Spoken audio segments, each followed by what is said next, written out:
Hello and welcome to the Film Pulse Podcast. This is episode number 438. My name's Evan Patterson. With me today, I've got Kevin Rakestraw. Hey, Kevin. Hey. How's it going? Yeah, it's going all right.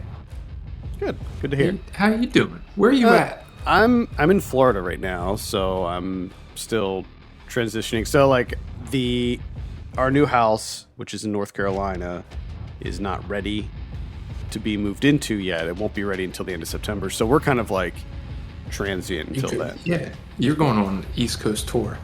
Yeah. Essentially. Yeah, perhaps. You should make up shirts. Yeah, I don't know if we're gonna just stay down here the whole time or go up. I don't know. We'll see. We'll see which way the wind takes us. This week on the show, we'll be reviewing The Batman, which is in theaters right now. It's a biggie. We'll also be going over some of them watching on the watch list and this week's new releases in theaters, VOD, and Blu-ray. Thank you so much for joining us this week. Please remember to review us on iTunes if you get a moment. That'd be very helpful. With that, I don't really have any housekeeping to go over, so I think we can just jump straight into our review. Talking about The Batman, which came out this past weekend, directed by Matt Reeves. I have a synopsis here. When the Riddler, a sadistic serial killer, begins murdering key political figures in Gotham, Batman is forced to investigate the city's hidden corruption and question his family's involvement. Kevin, we'll start with you. What were your initial impressions of The Batman? We talked about this a little bit off air. A number of things have happened that have changed movie going for me. The number one thing is my local theater has shut down because of COVID. When COVID hit, got shut down, and it's closed forever. I don't think it's ever coming back. So now for me to go see a movie, I have to drive like 30 minutes. So in total, it's about an hour commute to go watch a movie. That right? sucks, man. Yeah. That's how it'll be for me in the near future too. So you got that going, and you already have the Batman's 3 hours long. So I'm already looking at committing to 4 hours. It's just I'm losing my entire day essentially, my prime day hours, right? And then the second thing that we talked about, which is going to kind of skew movie watching for the near future, is Elden Ring came out. Yeah. Right? So there's a part of me, because I'm way behind you, right? I can't find the time to play. And it's irritating.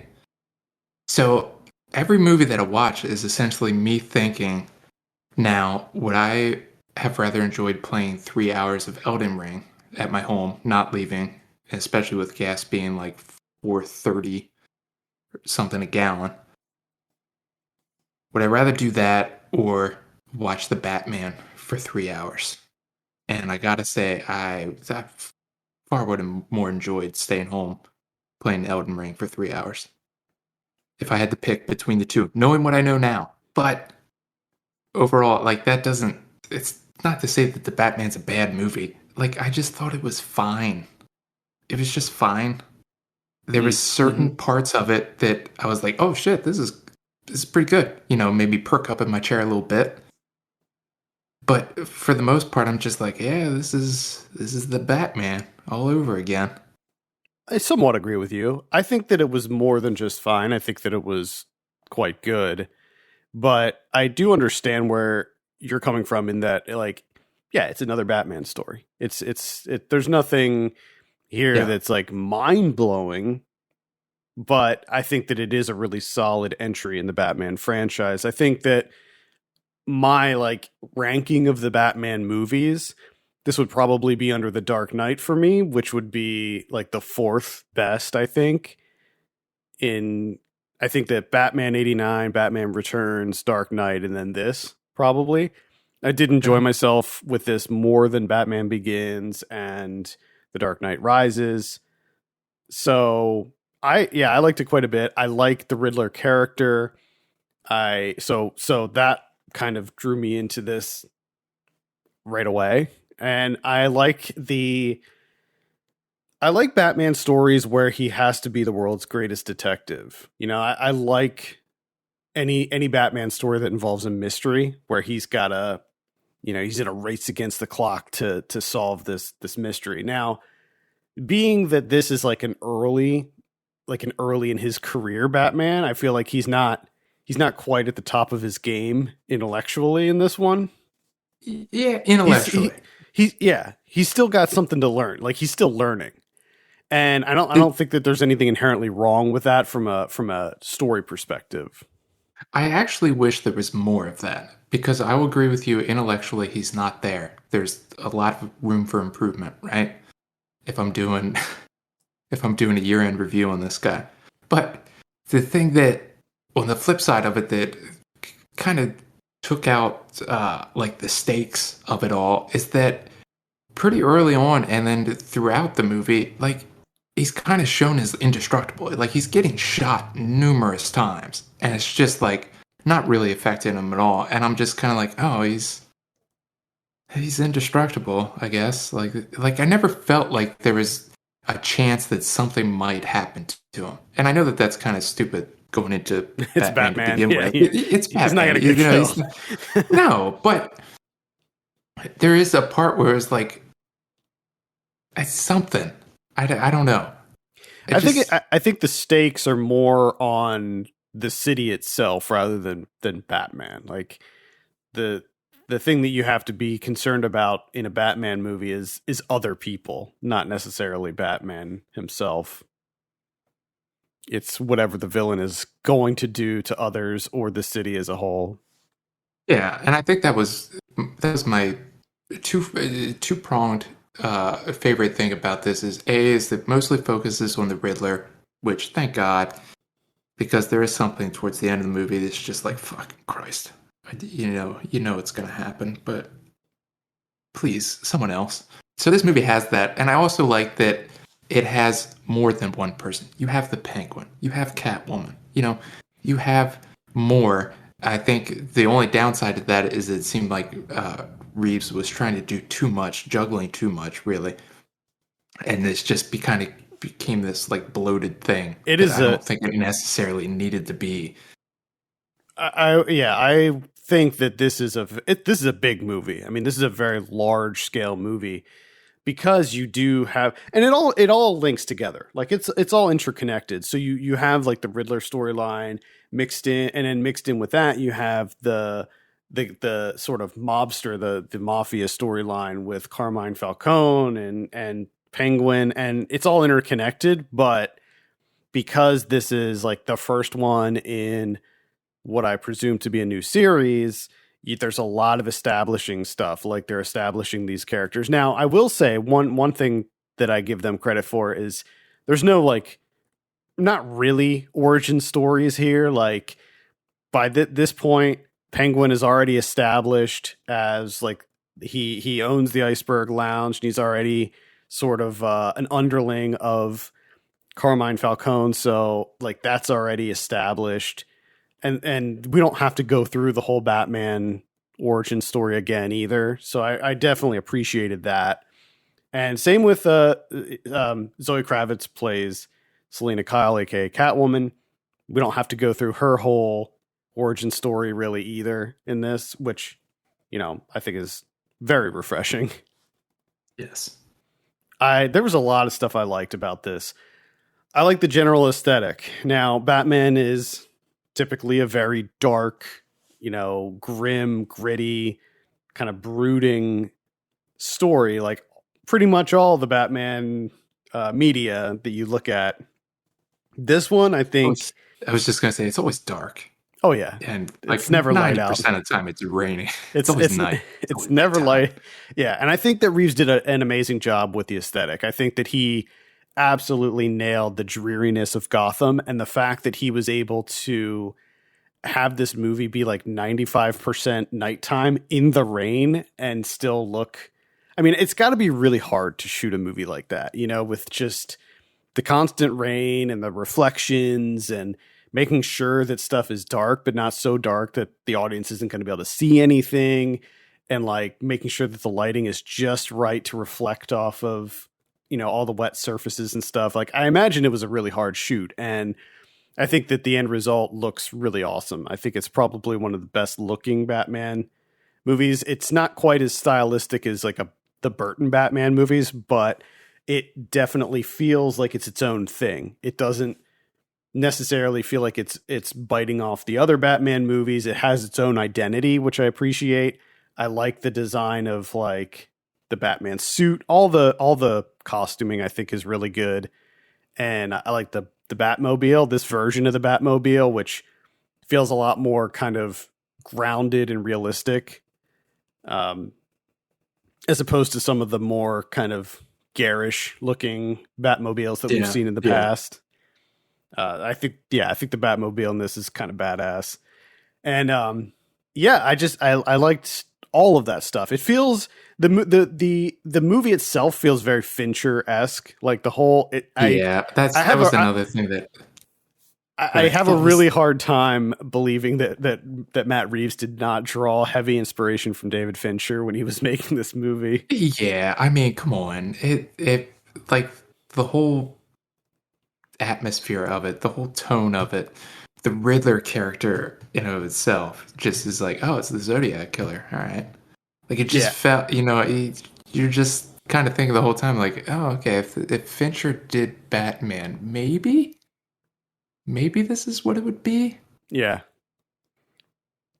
I didn't mind that though. Like it seemed like it was a very blatant homage to Fincher, but it didn't feel like a necessarily like a rip off or anything to me. There was also like you'd mentioned the Zodiac killer, but I also saw a lot of the I don't remember that Kevin Spacey's character from Seven, that killer, whatever the hell his name Yeah, with was. him kind of targeting and having like a checklist of like Yeah, it's going to get you closer to the end. and Yeah, you had it your does like feel like it was Zodiac folded in with yeah, Seven type deal. and you had these like kind of elaborate kills, Yeah, but also it still felt like the Riddler. I mean, it didn't deviate so much from that character that it didn't feel like the Riddler. He still left the riddles and the clues and all of that stuff for Batman to find, and he was still kind of a nut. And I thought that Paul Dano was great in that role. I think the casting was really good. I think the casting was actually really good overall. I liked everybody in their role. I didn't think that I was going to have a problem with Robert Pattinson as Batman, and I thought he was really good. I don't know like where he would stack up against like I mean Keaton is no, and probably I think he works really well within the realm of where it seems like they're taking him with yeah this. yeah much more like moody. I mean he's definitely more of an emo Batman than I Yeah, think we've seen before.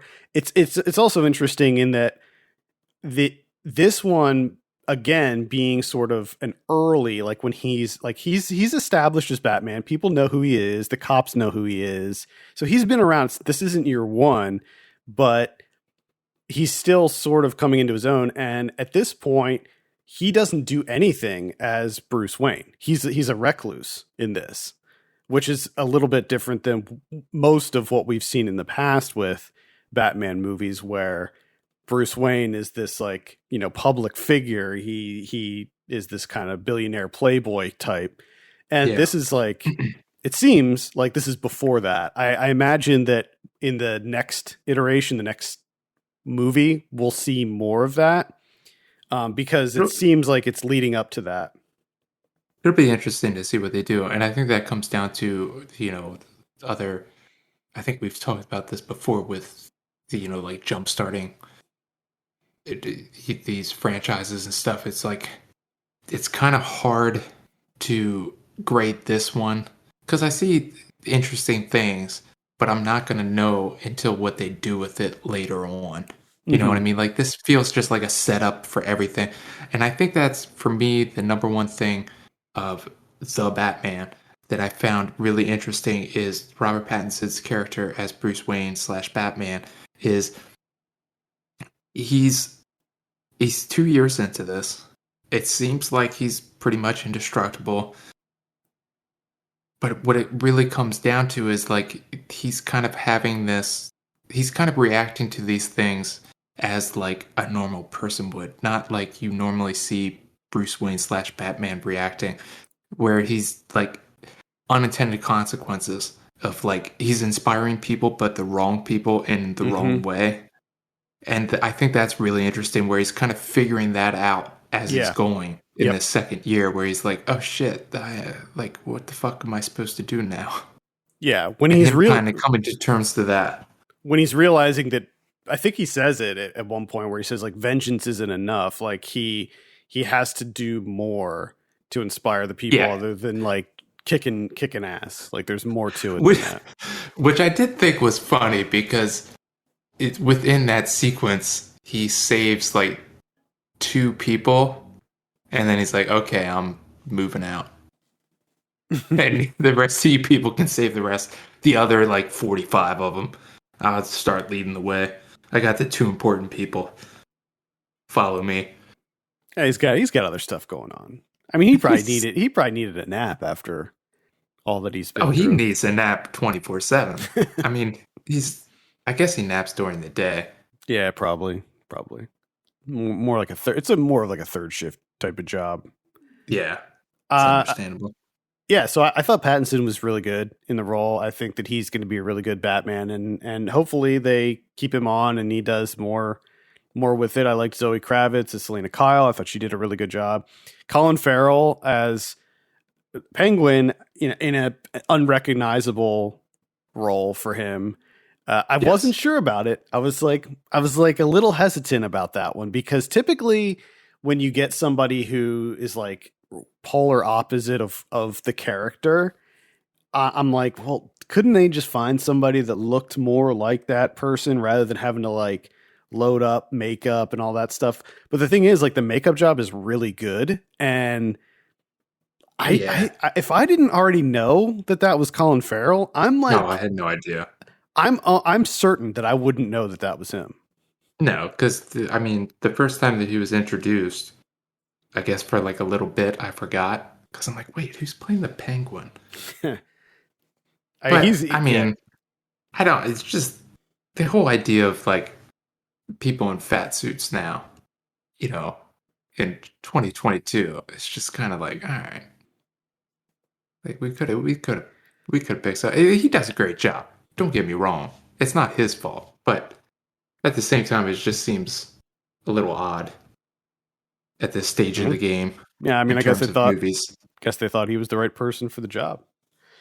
You got Jeffrey Wright as James Gordon, and I think that that was a great choice too, man. He feels like he's like kind of the perfect James Gordon I think that character. this was the one that was the most because I forgot that he was in this. This was the most exciting for me when he showed up. I was like, "Oh yeah, that's right, nice." Yeah, I knew that when I first found that out, I knew that he would kill it in that role. Andy Serkis as Alfred, which was another one that I was like, I don't know about that, but I think that he did a good job as Alfred as well, even though that character doesn't play a huge role in this movie. No, I'm sure that he'll be more prominent later on.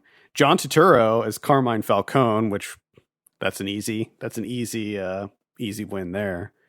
yeah, I Getting had no him. idea, so that was exciting I didn't. as Yeah, well. I actually didn't know he was in this either. So that, Anytime John Turturro shows up in something, I think instinctively you just go, "Yes, yeah, yep. nice." And again, I'll just reiterate: I thought that Paul Dano was fantastic as the Riddler. I did enjoy Paul Dano. So yeah, for me, this was great. I had a really great time with it. I think that sure it could have used maybe slimmed down a bit. I mean, you could even break this into two movies, honestly, with Well, I think with the amount that's going on. the thing that gets me the most is going into this. Okay, and I know we're going over well-worn territory, right? So when it comes to like the dialogue and stuff, I know the writing's not going to be like super top notch or anything along those lines. It's going to be broad strokes type dialogue, right? And Hmm. because the story's so familiar, it's going to be whatever. You know, like it's not anything new. We know what's going on.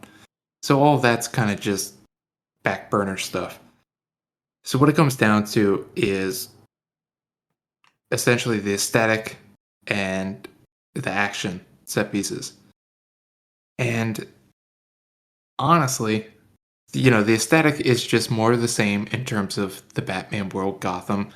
I know you can't really deviate from that too much, right? Or people be up in arms. So there's not a whole lot that you can do there. It's got to be nighttime and it's got to be mostly raining, that type of deal. So you know what you're getting there. So it comes down to action. And honestly, for 3 hours, I wanted more. There's not a whole lot here. It's just a lot of setup for me, honestly. Yeah, I thought that there were some cool set pieces. I will slightly agree with you that maybe there could have been some more going on. I really like the car chase. There's a really great car I, chase scene. I'm glad you brought that up because a lot of people going into this, I saw a lot of people the car chase scene. So when that started, I was like, oh, here we go. We got the Batmobile. Because when they introduced the Batmobile, there was a part of me that was like, oh shit, this is Well, okay. yeah, and what a way to introduce it to. You're just like, All right. oh, because you know what it is right away, and you're just like, Yep. oh, here we go. Yeah. You're like, is that like a nuclear reactor on the back? Okay. Yeah. I want to see you in action. But I gotta say, the car chase scene I thought was like, eh. Like it Really, that's interesting because didn't wow me in any way. Sorry to shit. because I don't mean to shit on your parade, but no, it's I just like, actually that's just funny because I don't particularly enjoy car chase. Like car chases are fine, but like I feel like I've just seen so many of them these days that it really takes something interesting, like the one in Tenant, for instance. Like no, that was an yeah. interesting car chase, but yeah, I really enjoyed the car chase in this one. I thought that there was some really cool stuff going on with it. I think like one of the coolest things is when he like shuts off the power. You see it in the trailer. He comes out of the elevator, and you just have kind of like the strobing effects of the muzzle flashes from Yeah. the. So I'm like, okay, because there's this like lead up to him cutting the power and all that stuff, and then this dramatic build up of the elevator coming down, no one's in it, and you're like, okay, yes, here we go. We're kicking it off. And then you have the muzzle fire thing, and you're like, I love it. This is gonna be great. And then that's it. Like that's the length of it. And you're just like, oh, okay. Like I was super. I thought we were just getting started,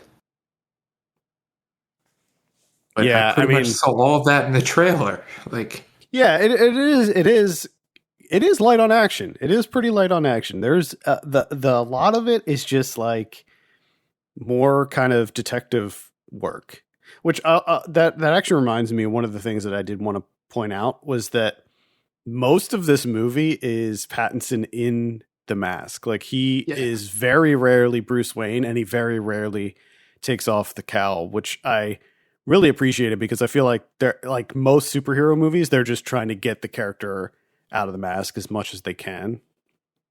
Well, and I think that's a really good, interesting casting decision here because to me, I feel like Robert Pattinson really does like that bottom third of his face is really distinct.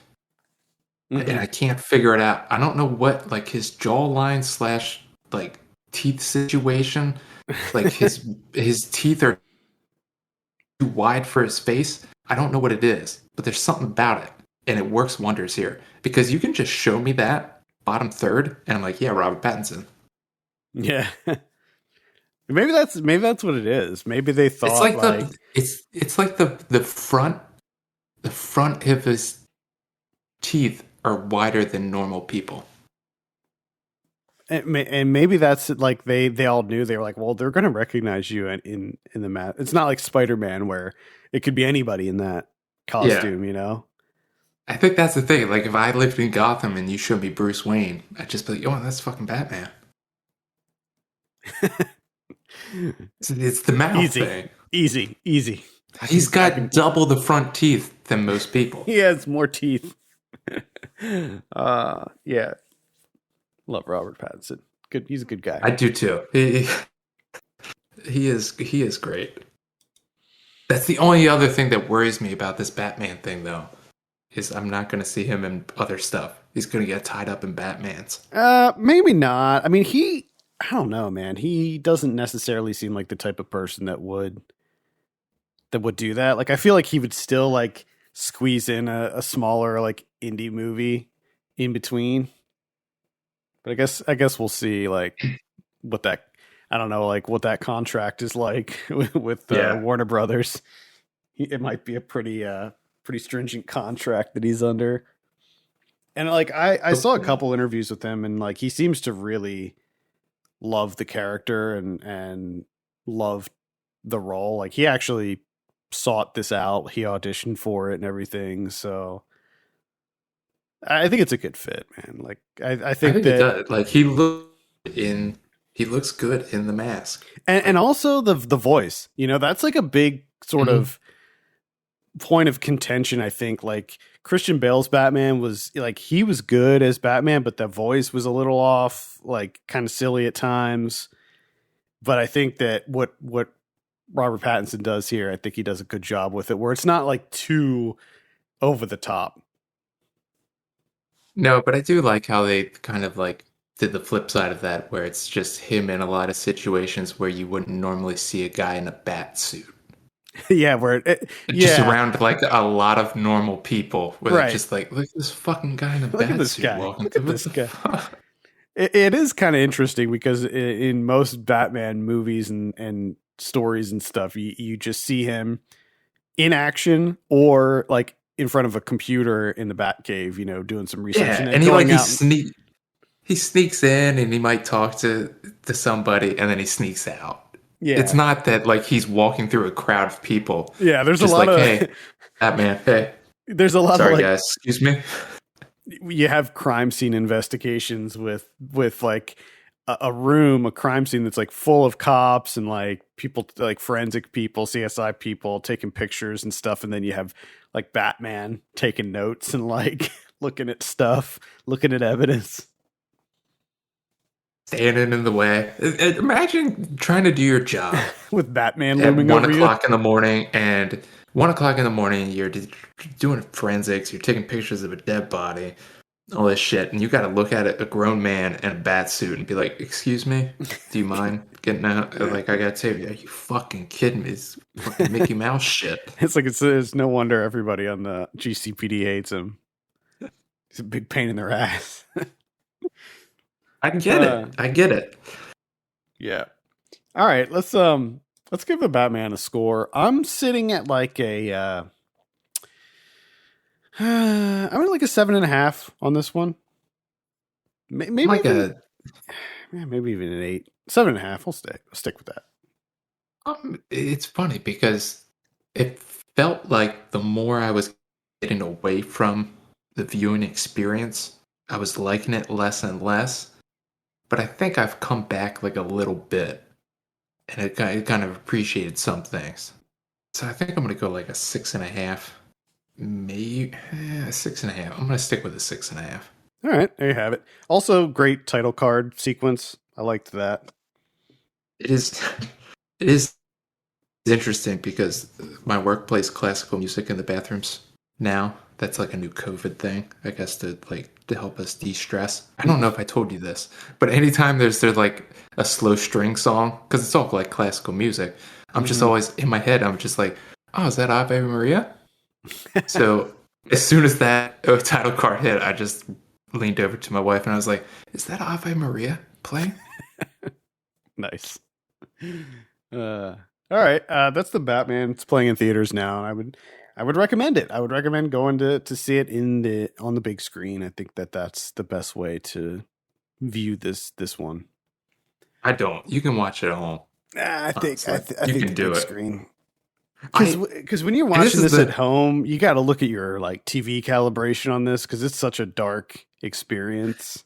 I will say that was a good interesting point that you brought because I think they did really do a good job with the darkness because there's a ton of movies we talked about where like you just can't see shit, but this is Hmm. dark and it looks great. So I will give it that. That's bonus points that you brought up. But another thing, this is another aspect that's outside of Elden Ring and commute with gas prices, is my dog. 4 hours to leave my dog by itself? Mm, it wasn't worth it. I'm sorry, dog. Please forgive me. My dogs are fine. They can deal. Although, actually, one of my dogs pissed on the floor when we were gone. So See, that's traumatic for a dog. he Robert they Pattinson. he pisses all over the floor. He's old. That's not the He's point. That's he's not on the point. death's door. That is not the point. Matt Reeves, reach out, apologize to Adam Patterson, please. Yeah. Anyway, let's move on. Talk about someone we're watching. I think it's your turn this week, Kevin. This is another thing that's going to be really difficult is I had an opportunity to play Elden Ring and I didn't because I was like, oh, I should watch a movie. So I have something to talk about on a podcast. I do a movie podcast. I should Yeah, talk about a movie. I've been like strategically trying to like squeeze it in like lunchtime. Like when I sit down for lunch, I'll put a movie on and try to squeeze in a movie during lunch. Yeah. Uh, Before Elden Ring came out, I committed myself to another 3-hour movie. So I watched 2 3-hour movies this Ooh, week. ooh. So, yeah. That is A Touch of Zen from 1971, King Hu. And let me tell you, this is a movie that deserves to be 3 hours long because it is a fucking story. And it takes you on a journey. And there's a lot going on. And all of it is fucking incredible. Honestly, this might be like in recent history, like within like the past couple of years, this might be some of the coolest shit I've seen. It's just fucking amazing. Number one, you just have so much going on. There's a lot of it's just so much fighting, so much of the person being introduced, and then turns out that they're not the person that you thought they were, and you find out their true identity, and then wanted people, and it's just fighting, incredible action set pieces. The landscapes are just unbelievable. This is just a gorgeous movie. There is so many aspects of this where like they'll show like a terrain that someone's going across and you're just like it's jaw dropping where you're just like, oh my god, it's just like the most verdant greens I've ever seen. It's just incredible. Yeah, jumping from treetops and all this stuff. This is one of those movies that it doesn't happen often, but you get so excited thinking about it that you can't really put into words why it's so fucking phenomenal. But I will say that there's a moment towards the end of the film. There's this like Tibetan monk, this abbot, who is just like untouchable, just incredible, effortless martial artist. Just he usually takes people down one-handed, and it's just all defensive. He's just disabling people, and it's him and a group of young kids, and he like descends down from like this like rocky outcrop to like face this like major villain.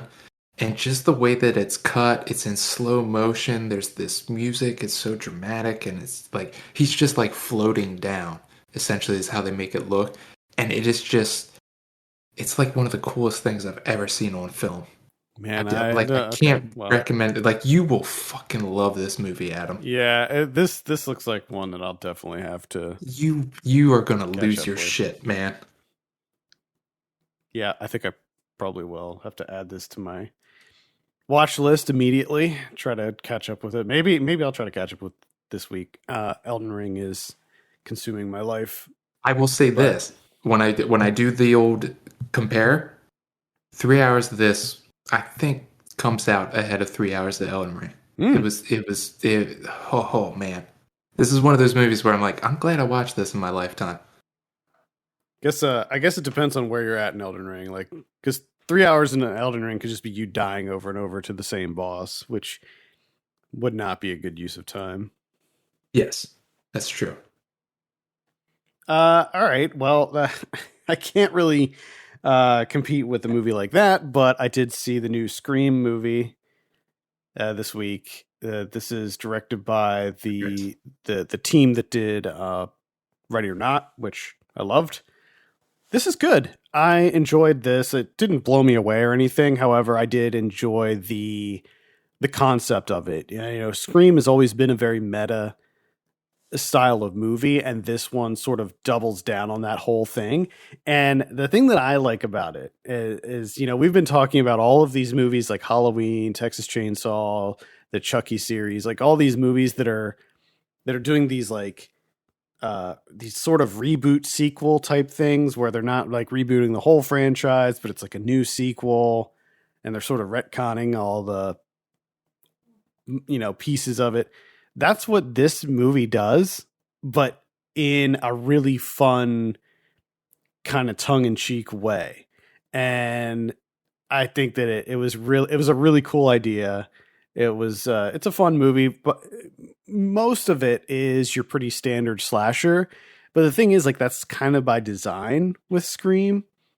Yeah. And I find that Scream is a hard it's a hard franchise to criticize because it's very intentionally campy, and it's designed to follow the rules, like the slasher tropes. And what it does with them, I think, is where the series it gets interesting. And if you're not familiar, this brings back Nev Campbell, Courtney Cox, David Arquette, and throws in a new group of kids. There's a new killer on the loose, whatever standard Scream stuff. The end is really cool. I thought the end was great. So yeah, I would give it a light recommend. Check out Scream. Okay. Interesting. The only other thing I watched is another comic book movie. That's Tank Girl from 1995. Finally checked out Tank Girl. And man, I gotta say, this was pretty fucking great. It's interesting. We covered this on we covered this on Saved by the 90s, I believe, like a while ago. I can't remember if I listened to that episode or not. It's an interesting one. It's a really interesting movie because I don't really know too much about it except for the flashes I've seen of Lori Petty's character, the main character, Tank Girl, which is really interesting because I haven't really seen her in too much. But as soon as she showed up on the screen and she's doing the voiceover, I'm like, man, classic Lori Petty. Yeah. I don't know who the fuck Lori Petty is. The most I've seen her in is Station 11, and that's, now. She was in a ton of stuff back in the I know. What about A League of Their Own? Have you seen that?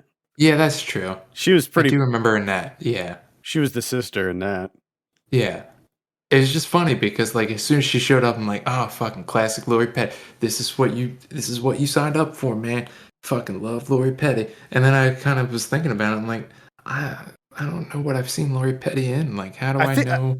I think that's an interesting observation because I think that it's just that she was so big in the 90s that she was like, you felt like you just knew her from everything. She's fucking everywhere, I guess. But this is I don't know how many movies I've seen like this in terms of comic book movies that kind of weave in the comic themselves with the live action and with some animation as well. For me, because I can't think of all the other examples, this is one of the best. I thought that it was just phenomenal. The energy to it of them cutting from the live action to snapshots of the comic and scanning across the comic and occasionally doing animation as well. All of it just really worked for me. I loved the energy of this movie. It was great. But the thing I didn't know about was the half kangaroo. Oh, the kangaroo people, human Ice-T hybrids. Yeah, I didn't know that was gonna. So there was a part of me that was like, this is pretty wild. This is great. And then the Rippers show up, and I'm like, this movie's just fucking out of control now. This is great. Yeah. I bought in completely. I'm just like, fuck yes. We are just out of control now. I love this. I had a blast with it, man. Yeah. It got shit on when it first came out. It didn't do, everybody hated it. It was a bomb. And I don't really.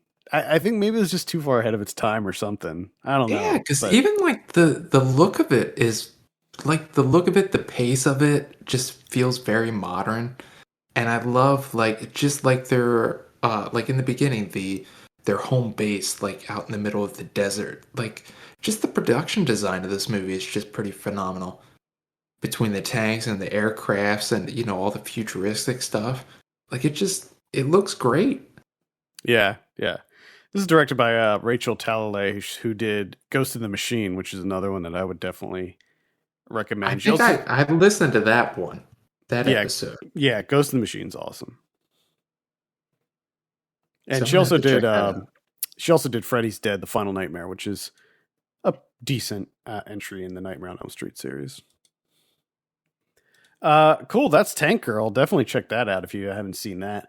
I saw a movie called No Exit. This is on Hulu. It's directed by Damien Power. This is one that when I mentioned I was looking for just a movie to watch during lunch one day this week. I was like, this is new to Hulu. Let me check it out. And I literally never heard of it. Didn't know anything about it.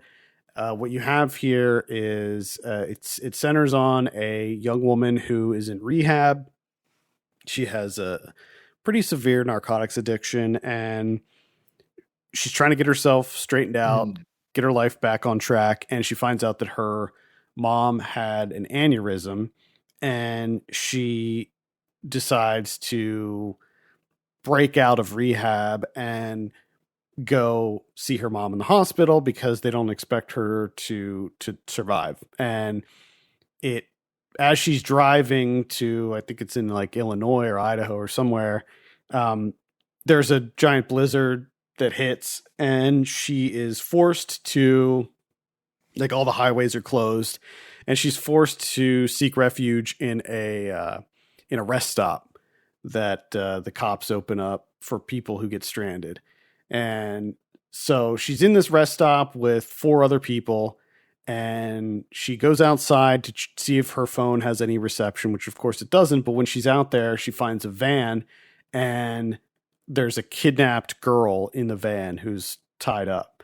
So the beginning of the so early on, the premise of the movie is that she needs to figure out which one of these four people kidnapped this girl, and then Mm. try to get the girl out of the van and to safety. Now, you discover pretty early on who the culprit is, but before then, before that happens, it's pretty intriguing. But unfortunately, after you figure out like who did it, it's just turns into a conventional sort of cat and mouse thriller. And it Mm. doesn't really do anything new after that. And unfortunately, I feel like they sort of lay their cards on the table a bit too early. But, it's fine. It's on Hulu, so if you have Hulu, you can check it out. I mean, I wouldn't recommend going out of your way to see it or Yeah, anything. no, that's good information. Good Yeah. information. No, you don't really need to bother with it, honestly. The only other one that I saw was Fresh. This is directed by Mimi Cave. This just came out this past weekend on, I think it's on Hulu also, actually. Hmm. And this is with Daisy Edgar Jones and Sebastian Stan. I don't know how much of this is known, like how much I can safely give away of the plot. But the very basic premise is that Daisy Edgar Jones plays this young woman who she's in like the dating scene. She's, using the apps. She's trying to find that special someone. And like every date she goes on is a disaster. The guys are all douchebags. And right when she's just about to give up on the whole like dating thing, she ends up meeting Sebastian Stan's character in the grocery store. They kind of hit it off. They strike up a romance, and things take a very, very terrible turn that involve things that I'm sure that she would have like not even a fleeting idea that it could happen. And same with audiences. It gets pretty crazy. I like the title card in this a lot. the opening title sequence doesn't happen until 33 minutes into the movie, which I thought Oh, was watch awesome. out. Yeah, Oh boy. yeah, I loved it. Loved it. So this had a lot going on. It's weird. It's darkly comedic. It's disturbing at times. It's gross. There's like almost a body horror element to it as well. The sound design is like it's got one of those movies where like everything is heightened, like all the it's like almost like an ASMR movie where like Okay. everything is you can just hear everything that's going on. And yeah, I would recommend it. It was not what I expected. So check out Fresh, but I it's not for the squeamish. Okay. What is the because I'm sure the where they meet in the produce section, they probably have some funny banter. What is the produce that they're talking about over? Grapes. Grapes. It's because he has these like they're like cotton Yep. candy grapes. Oh, those fucking cotton candy grapes. God damn it. You Yeah, can't get normal grapes anymore. It's hard. You can't yeah, just get regular grapes. The cotton candy grapes, they look like fucking torpedoes. yeah, they do. All sorts of shit. Just give me fucking regular grapes, god Yeah, damn it. yeah. The conversation's about grapes, and that's what kicks things But off. another thing that I would like to see is someone program into their movie and maybe you only release it via like torrent. That you can torrent it. But it's programmed in that it kind of hijacks your computer and the title card doesn't show up until 3.5 days later. When That you're would trying to do something else, it just pops up in VLC. that would be so funny. Like VLC automatically opens and just starts Yes. playing the credits. And it just slams it up there. And you're just like, what the fuck? That What the yeah. hell is it? The movie that I watched 3 days ago? The cool thing is this one's not just a title card either. It's a full opening credit sequence too. Oh, okay. Like it's the full That's the whole shebang. yeah. That's a commitment there. Yeah, it was great. It was great. Very very clever placement of it too. Interesting. So yeah, this was a surprise. I would definitely recommend Fresh. All right, let's take a look at what we have in theaters this week. I'm not seeing anything actually. Oh. Yeah, Theaters are taking a break I next guess. weekend. I guess so. I'm not. Yeah, I'm not seeing any. There's something called Good for them. Tyson's. I'm seeing something called Tyson's Run, but It sounds made up. yeah, I don't know. It looks like some kind of family film, maybe faith based. I don't know. Probably faith Tyson's. based. Oh, please be. George fucking Bass. An unathletic boy with autism strives to become an unlikely marathon champion. Oh, God, give me a break. All right, VOD this week. Let's see what we got here. On the 8th, we have The Girl on the Mountain. That looks like maybe a thriller. Oh, it's a Saban Films. So there you go. There you go. It's an intense thriller set against a backdrop of a beautiful yet treacherous wilderness. We got Calendar Girl. This is it's a documentary, I believe. We have Adventures in Success. It's a comedy. Mm-hmm. On the 10th, we have The Seed coming out on Shudder. I'll be checking that out. Looks kind of could be interesting. On the 11th, we have The Exorcism of God. It's a horror film. We got Off Season. That's I believe, the new one for Mickey Keating. So I'll probably check that out. I'm more interested about an exorcism on God. That is also a Saban Films release. Okay, I'm not interested. Yeah. Peter Williams, an American priest working in Mexico, is considered a saint by many local parishioners. However, due to a botched exorcism, he carries a dark secret that's eating him alive until he gets an opportunity to face his own demon one final time. So, No, yeah, it seems like maybe he gets possessed. We have Ultrasound. That's a pretty interesting one. I saw that at one of the festivals last year, and it's kind of a weird thriller. We got Gold coming out. That's the one with Zac Efron. So I think it's some kind of maybe like a post-apocalyptic type of thing. Two drifters traveling through the desert stumble across the biggest gold nugget ever found. Ah. So, yeah. That's pretty much it for VOD. On Blu-ray this week, we have The Matrix Resurrections. That's going to be like in all different versions, 4K, all of that stuff. There's also going to be a 4-film pack of Matrix movies coming out. Did we talk about that on this? I don't know if we actually talked about Matrix Resurrections on the show. It was like one of those weeks where we like took off or something like that, but it's not good. Yes. Yeah. We have Phenomena coming out in 4K from 1985. Highly recommend this one if you have not seen this one. This is Argento film with Jennifer Connelly, where she's plays a young woman who can talk to bugs. Yes. What more do you want? Wait, have you seen Phenomena? No, but I remember you talking about this, that I still have to get around to this. Yeah, I saw it in the theater, actually. There was like a Giallo thing happening. Oh, it was awesome. It was so cool. We also have Thriller, A Cruel Picture from 1973. This is also called They Call Her One Eye. If you're not familiar with this one, it's the one with Christina Lindbergh. Very graphic film. This is sort of a rape revenge movie, but it is it's rough, that one. We got